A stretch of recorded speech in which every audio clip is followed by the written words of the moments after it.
Sur la plage ou à l'ombre des palmiers, les pieds dans l'eau ou en terrasse, aux Antilles françaises, on peut aussi voyager avec son palais. Les meilleurs produits locaux se trouvent à coup sûr au marché de Saint-François, à l'est de Grande-Terre. Épices multicolores, fleurs tropicales, fruits et légumes de la bien nommée Madame Excellent, sapotille et maracuja. Il y en a des gens qui t'appellent ça fruit de la passion et il y en a des gens qui t'appellent ça des pommes d'amour. Ça, c'est des bananes tinées. Alors, à Métropole, tu t'appelles ça des cuquilles de singe. Pourquoi? Bon, c'est parce qu'ils sont petits. Sans oublier la collection de rhum arrangé aux ingrédients tout aussi exotiques. Il y a en Corse, il y a la vanille, il y a la muscade, il y a gingembre. Gingembre, c'est pour la bouteille rester chauffée, tu vois? Sur Basse-Terre se trouve le volcan de la Soufrière. C'est la partie la plus verte, la plus humide de l'île.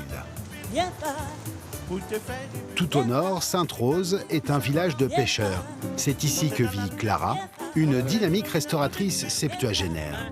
Elle connaît le petit port comme sa poche et est incollable sur les poissons. Le poisson-lion, qui a commencé à peupler les eaux des Antilles depuis une dizaine d'années, grosso modo. Et c'est très très bon. Les filets sont excellents.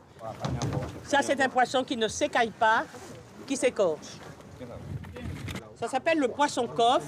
En bas, vous avez 2 filets et dans le dos, 2 filets. Il n'y a pas d'arête dedans. À 50 mètres du port, juste de l'autre côté de la rue, la maison familiale qui porte désormais son nom.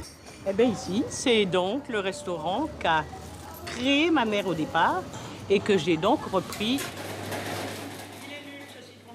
Au menu du jour, le plat fétiche de Clara, son courbouillon de poisson. Une recette toute simple. Un pagre et un soleil. Très légèrement relevée avec de la tomate et une épice appelée roucou qui lui donne une belle teinte orangée. On ne mange que du poisson frais ici. C'est pour ça que je suis là, c'est parce que je sais que quand je dois manger du courbouillon de poisson, c'est ici. La cuisine, c'est un tout. Le rhum, le poisson, tout ça, c'est magnifique. Pas ni problème en Guadeloupe. Avant le dessert, prenons la navette pour Marie-Galante, située à une 60aine de kilomètres de là. On y produit un délicieux rhum blanc à 59 degrés, l'un des plus forts du monde. Et là, vraiment, il est vraiment costaud. C'est du brutal. Ouais, c'est du brutal, ouais, effectivement, c'est très costaud. Ça brûle un peu? Ça brûle un peu, je pense qu'il faut être habitué. Hein. On sent quelques secondes après que ça réchauffe. Effectivement. Ouais, ça réchauffe le cœur. Je ne vais pas trop en prendre parce que je conduis.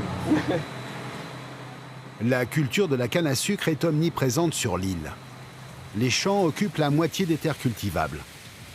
Témoins de l'histoire, encore debout, quelques vieux moulins qui servaient autrefois à broyer la canne. La récolte a lieu chaque année entre février et juin et se fait encore parfois à la main. Je peux couper 4 tonnes, 5 tonnes. Mais oui. À vous tout seul? Ben oui. On travaille jusqu'à temps qu'on est fatigué. Après, on va se reposer. Après ça, on retourne, on mange. Ça, c'est notre activité, c'est le sport. Sur le plus vieux domaine de l'île, créé en 1860, le rhum est encore fabriqué à l'ancienne. Des machines d'époque broient les cannes. Puis la partie sèche, appelée la bagasse, est séparée du jus. Il faut 72 heures pour que ce jus fermente avant d'être distillé. Pour terminer le repas en douceur, direction Terre de Haut. Chaque jour, à l'arrivée du bateau, des habitantes pâtissières à leurs heures viennent vendre un petit gâteau rond, devenu l'emblème gourmand de l'île, le tourment d'amour. Je tiens mon panier depuis 1976. 39 ans que je fais ça. Pourquoi ça s'appelle des tourments d'amour? C'était pour leur mari quand ils partaient à la pêche. Et quand ils revenaient, il n'y avait pas de poisson, ils trouvaient un petit tourment d'amour pour les réconforter. Bonjour, les tourments d'amour, spécialité de l'île. Non loin du port, À l'abri des regards, Sillette Apollinaire confectionne ses tourments d'amour dans sa cuisine. Et toute la famille est mise à contribution, la fille comme le père. D'abord, il faut préparer la pâte brisée, puis ajouter de la confiture, coco, goyave, banane ou ananas. Enfourner le tout une petite demi-heure et c'est prêt. La goyave est un peu unie et la coco, ça fait des côtelettes, des côtes, des petits bulles quoi. L'adresse a du succès. Sillette en prépare jusqu'à 500 par jour.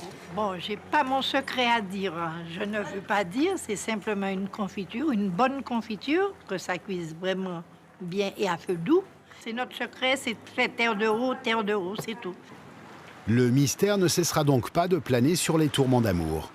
On se consolera vite au contact d'une île douce et attachante qui cultive le bonheur de vivre.